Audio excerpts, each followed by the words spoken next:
Hey y'all, I am Kobe Warner. This is KOBLIZZY, and I'm so happy to welcome you back to the show. Or welcome for the first time if you've never been here before. That's wonderful too. I am happy to have all of you. There's lots to cover today, ranging from Happy Pride. It's June. June's actually my favorite month of the year because it's Pride. It's also my birthday month.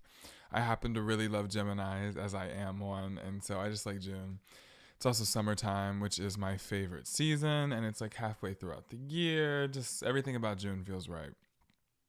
And I've always loved that my birthday's in June and Christmas is in December, and so like the two big present holidays in the year are like very evenly spaced out for me. It's like 6 months apart. Because I like logistics. I think about stuff like that. So there's lots to cover today, like I said, including Pride. Also, how it feels different this year. I also want to talk about Stan Twitter versus Taylor Swift and Maddie Healy and Ice Spice getting into the mix. I honestly, I love Taylor Swift. And I honestly was doing my best not to talk about this whole Maddie Healy controversy just because I really didn't want to get into it. I felt like my opinion doesn't matter. But I'm going to talk about it now. Now that Ice Spice is in the mix, literally, she was already, talked about by Maddie Healy and other people on that. We'll get into that later. But y'all all heard about that podcast. I'm also going to talk about RuPaul's Drag Race at the end with some spoilers. That's why I put it at the end. So if you're watching this season and you're not caught up, you can just skip the end. But I'll let you know very clearly when I'm about to get into that. So you can listen until then. Promise. No spoilers until a point. Before we get into all of that, I'm going to start as per usual with the song of the week. There's two. That's becoming a trend recently to have multiple songs of the week. The first one is a song that I discovered in high school. The album came out like the year my parents were born. It's Nina Simone's I Put a Spell on You album. And that I Put a Spell on You album has lots of hits, including I Put a Spell on You. Also, Feeling Good, the Nina Simone song that you're probably most likely going to know. It also has my personal favorite and half of this week's Song of the Weeks, You've Got to Learn.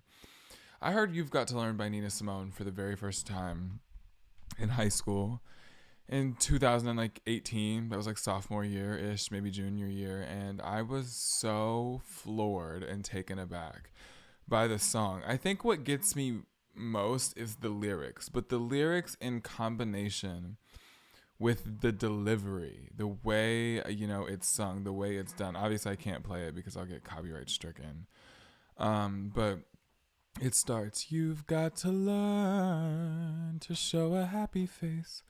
Although you're full of misery, you mustn't show a trace of sadness and never look for sympathy. Anyway, you can listen to Nina Simone do it. She sings it better than me. But oh my God, that song is gorgeous and devastating and perfect. And I've loved it ever since I heard it nearly 5 years ago. And just wow. So the second song is a song that's very special to me for other reasons. This past week we lost a legend. Tina Turner, the legend that she is and was, passed away at age 83 in her home in Switzerland. And she was sick, and I think she knew she was sick. She sold the rights to her masters a couple of years ago, and she made a documentary on HBO that I haven't seen in its entirety yet, but I've seen some clips and I've read a lot about it, and my parents and I are going to watch it actually, I think, tonight. But anyway, it's regarding her life, and she was a huge part of the documentary, and a lot of people, as I've read, say the documentary seems like a farewell. Seems like she was like tying a bow up on her story. And so I love Tina Turner. And the reason I love Tina Turner is because when I was in college in Boston, I got to be a part of a very special showcase that was honoring Tina Turner at my school called the Singers Showcase. And the theme was Tina Turner that year. The title of the show was Simply the Best, which is a huge Tina Turner hit, if you know Tina Turner. And the song that I sang in the show was What's Love Got to Do with It? And that is the second half of this week's Song of the Weeks. I love Excuse me. I said, "What's Gov got?" God damn, I can't talk. I love What's Gov. Rest in peace, Tina Turner. This fuck up is for you. I love What's Love Got to Do with It, and not just because I sang it in the showcase, but really that was so special to me, and that's kind of why I love the song so much at this point. But it's kind of a Tina Turner song besides, like Proud Mary. It's like a song that I've, known. Like I wasn't aware of all the Tina Turner songs, admittedly, until I did that showcase. And we did like all of her, discography. We didn't do the entire discography. We did a lot of deep cuts. We did a lot of hits. There was like 30 plus songs in the show. And so I was listening to Tina Turner a lot during the show, and I got familiar with her discography. But What's Love Got to Do with It is a song that I always knew. And so I thought it was really special that that's one that I got to sing. Happy Pride? I know I said it's June. I know it's Pride Month, but it's weird. Pride is different this year. It's like, it's funny because every other year during Pride, when all the corporations are like busy rainbow washing and, putting out a bunch of, bullshit advertisements, acting like they really care about queer liberation when they're really just doing it as a cash grab. I complain about that. I complain about that process every single year. And sometimes I buy the merch, I buy the stuff. It's hard to defy capitalism when you literally are surrounded by capitalism. So I participate occasionally.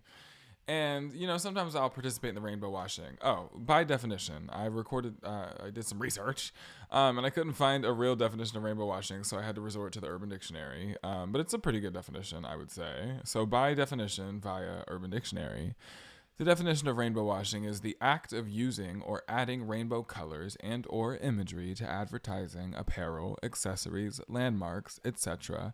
in order to indicate progressive support for LGBTQ plus equality and earn consumer credibility, but with minimum effort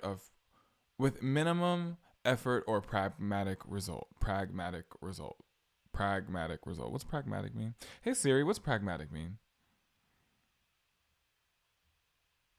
You may seem to you dealing with things sensibly and realistically. Oh, yeah. So, like, they don't really put money behind, charities or what. I mean, sometimes they'll be like, oh, we're donating 1% of the proceeds to the Trevor Project. But, like, they don't really put their money where their mouth is when they do this rainbow wash. It's very much a cash grab. But this year, with all of the anti-LGBTQ legislation, all of the hate, the way that queer and trans individuals have become, drag queens have become, a serious issue, so to speak, in the conservative, with conservative people's, fucking Ron DeSantis is like, oh God, it's just like the Florida and the Don't Say Gay situation, and the way that Tennessee and Texas and all these other, mostly Southern, but not just Southern states, are attacking drag queens and trans people and cross-dressers. I don't like to think that the majority of people feel this way. I just like to think that this is a very small group of individuals that just happen to be very loud. You'd like to think it's just a small group of people that just happen to be very loud and very stupid, like the insurrectionists. Obviously, the entire fucking Republican Party did not, mount the Capitol on January 6th, but there was a lot of people that I really am having a lot of. I'd say I have talking clubs every week. I think it's just the way I speak. But that was a bar. Anyway, January 6th. Obviously, there was a couple, however many hundreds, a couple thousand, dumbass mother effers storming the Capitol. But those people don't represent the entire Republican Party, even though, I'm not a fan of conservatives. I can say that most people probably wouldn't storm the Capitol. I can give them at least that much credit. But it's wild to see corporations do a lot of research. The reason corporations rainbow wash every Pride and have for like the past 5 or whatever years, 10 years, Target said, in one of their statements Target's been, I'm sure you've seen a huge target of conservatives. regarding their pride displays, but also Target's received a lot of backlash from the LGBT community regarding their handling of the backlash from the conservatives. It's just a hot ass mess. It's like Pride's supposed to be a celebration, and these people are just shitting all over it. And I don't understand why they're so mad that we have a month. Like, you guys literally rule this shit. You run the world, girls. Like, I don't understand, why are you so mad about June? Like, what is it about June? But anyway, the reason corporations rainbow wash is because they have, some little nerd ass bitch. Not that there's anything wrong with nerds, but they have some nerd somewhere doing crunching some numbers, running some statistics, and finding out, we'll make this much money if we put out a pride display, and we'll make this much money if we don't. And when putting out the pride display outweighs in earnings, not putting out the pride display, they'll put out the pride display. And for the past couple of years, it's been trendy to support gay people for the majority of folks based on statistics. I swear to God, they are not just blindly throwing up rainbows in their store every June. It's because it makes them money. That is the only reason anybody does anything when it comes to a corporation. They are just trying to make money. And so now when you have LGBTQ...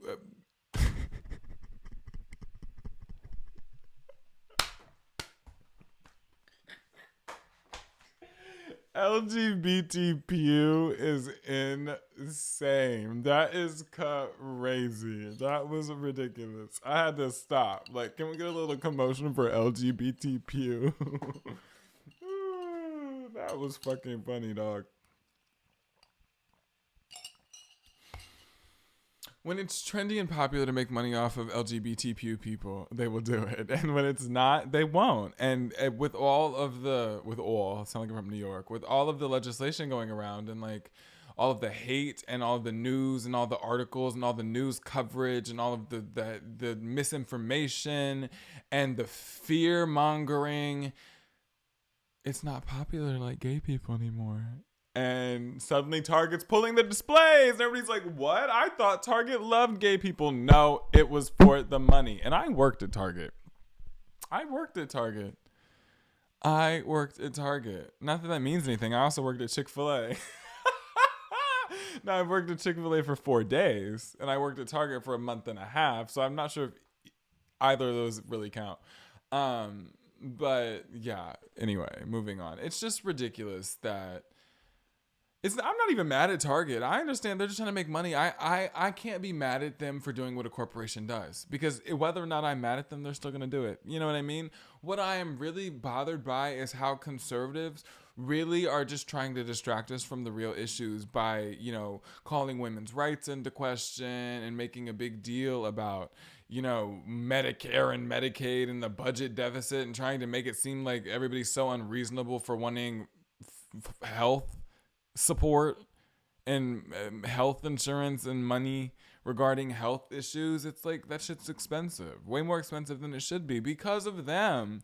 And then it's just ridiculous. It's just, sometimes you feel like your hands are tied, and they kind of are, sometimes. And we can vote, and we should. Everybody should vote, no matter how, insignificant it may feel, which it isn't. You should vote. It really does come down to the tens and the dozens of the votes sometimes in state and local elections, even in presidential elections. Sometimes you really should be voting.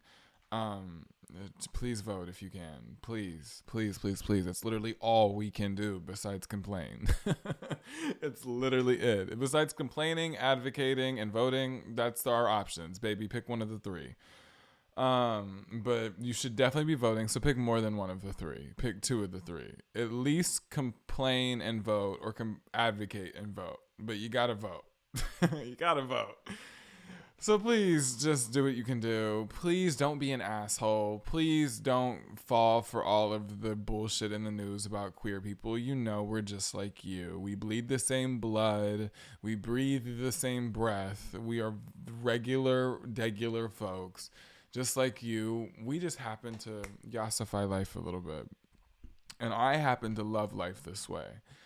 Also regarding, one of my least favorite things that the conservatives are doing is about making it about kids, bitch. First of all, I don't like kids. I don't want your children. I don't want to, I don't even want to babysit your kids for money. I don't want to get paid to be around them. Why do you think I want to do stuff? The way they act like queer people are attacking children is ridiculous because it's really their priests who are attacking children, but we don't have to get into that.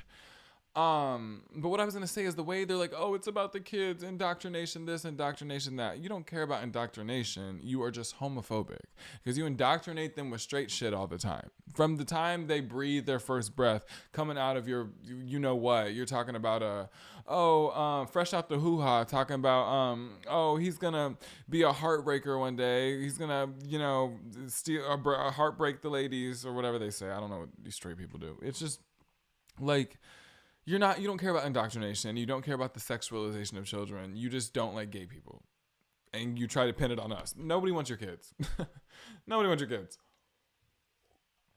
Nor am I trying to make your kids gay. I know because of how I came up, I was being bullied and called gay and a fag and this and that and everything else in elementary school. And I didn't even know what those words meant at the time. Not even gay. I didn't even know what the words meant.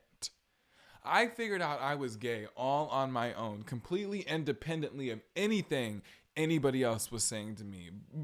Kids, adults, television, movies, or otherwise. I actually was indoctrinated by the church to hate myself and shame myself for being gay. And I spent a couple of years of my life trying to shove myself back into a box, trying to fit myself into a box in the name of the Lord, in the name of religion. And I'm not trying to shame Christians or anything. I'm just saying the religious system I was brought up in was not very kind. That was the indoctrination I suffered. It was not by the hands of queer people. It was not by the hands of drag queens. It was not by the hands of cross-dressers or trans women or trans men or non-binary people or gay men or gay women or gay they thems or gay it's or thems or does or whoever the fucks. Had nothing to do with the LGBTQIA plus community. So if we really want to talk about indoctrination, we can get into it, but I don't think you do because you don't want to cover the the way they're erasing Black history out of school books in places like Florida, that's indoctrination. You are lying to people. Trying to sway kids in a direction that you want them, that's indoctrination. Hello? It's grooming. Hello? You don't care about children. You don't care about children. You care about trying to make gay people a spectacle to distract people from real issues. That's not the soapbox I was trying to get on for this podcast, but god damn, leave us the fuck alone. And happy Pride. Moving on. Stan Twitter versus Taylor Swift, Maddie Healy, and here come Miss Ice Spice. So I saw Taylor Swift on night 1 of the Eras Tour on April 28th, 2023, about a month and a half ago, and or a month and a week ago or some shit. And she was fabulous. I really loved the show. She puts on a good show. She does what she does well. She has a great production. There's lots of production value. She's a fantastic songwriter. She's a good live singer. She sings the way she sings well, everybody sings different and people are like, oh, she can sing. She sings how she sings very well. She is not, an opera singer. She is not a riffer or a runner. She is not somebody who uses a lot of vibrato, but she is a person who communicates and tells a story on pitch through she does a good job. Okay. She does a good job. It's a good show. And so, despite, even if she wasn't a fantastic live performer, I'd honestly probably still like her music because her music's, if it were what it was, independent of her live performances, she sounds good in the studio. And I'm sorry, a lot of your faves don't sound good outside the studio. So get off Taylor. I'm just saying. But Taylor Swift makes good music. She writes good songs, in my opinion. Now, obviously, not everybody agrees. But this whole situation regarding Maddie Healy is a mess. It's a mess. I do not think she should be dating him. I think as a brand, and like I said, I wasn't going to give my opinion on this. I was like, oh, my opinion doesn't matter, even though I've always disagreed with it. My opinion doesn't matter. But I just feel like she's too brand conscious of a person to date somebody who is not brand conscious in the slightest. It feels reckless to me because she's a mastermind. She literally has proclaimed herself to be a mastermind as of late, although we've been proclaiming it for years. But then you date somebody who is very controversial very recently. It just seems like something a mastermind wouldn't do. I'm just saying.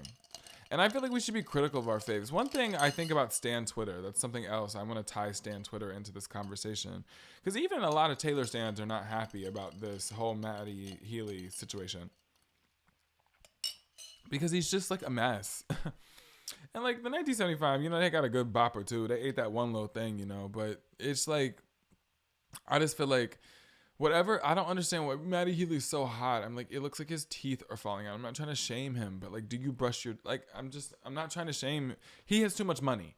Like, I'm not trying to be like, oh, like, obviously some people can't help it. He can help it. You know what I mean? Like, all right, Maddie Healy. And I'm just like, Taylor Swift, really, girl? Anyway, I'm not trying to teeth shame somebody. That's not his only issue, obviously. It's more the racism, ableism, homophobia, etc. And he always like does a half-assed apology. And people be like, oh, he apologized. It's always a very half-assed apology.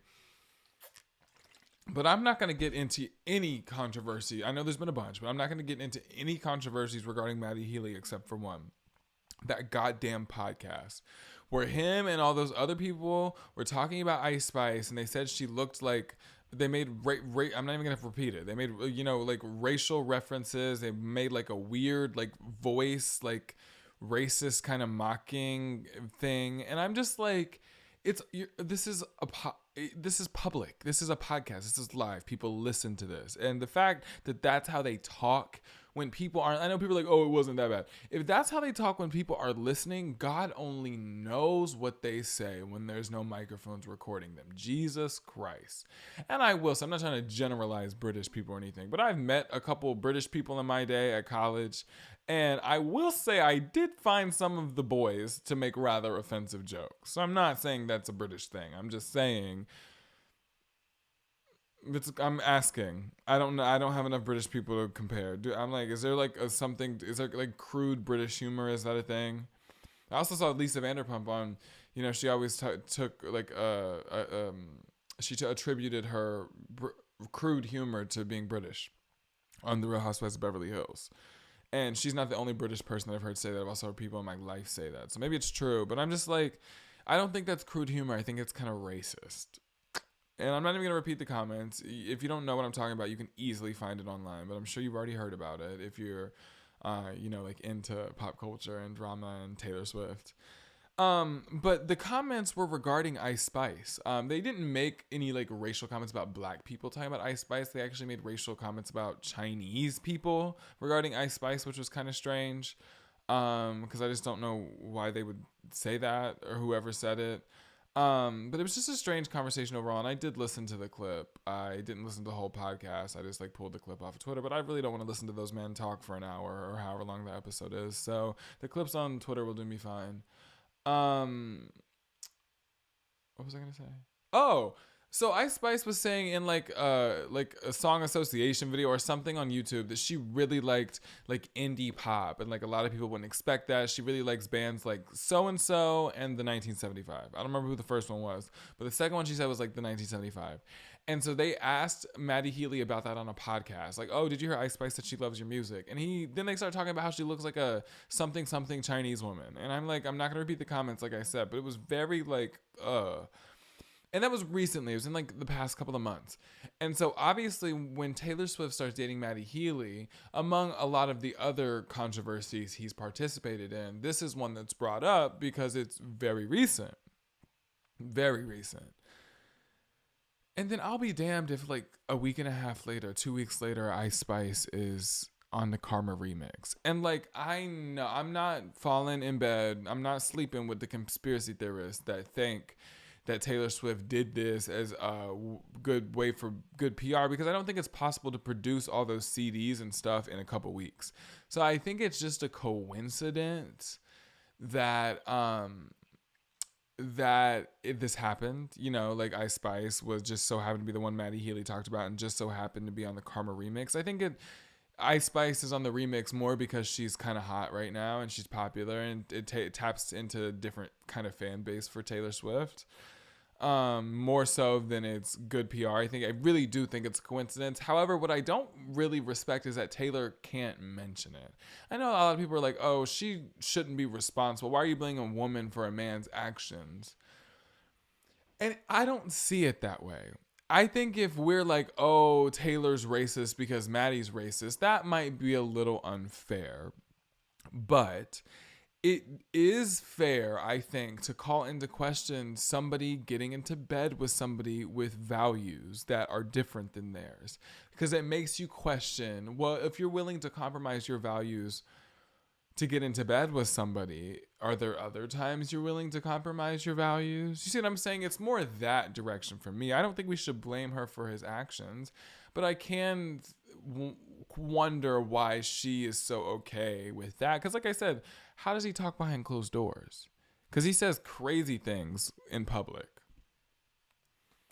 That's all I'll say about that. Now I kind of want to talk about the Ice Spice angle of it, because here comes Ice Spice on this remix.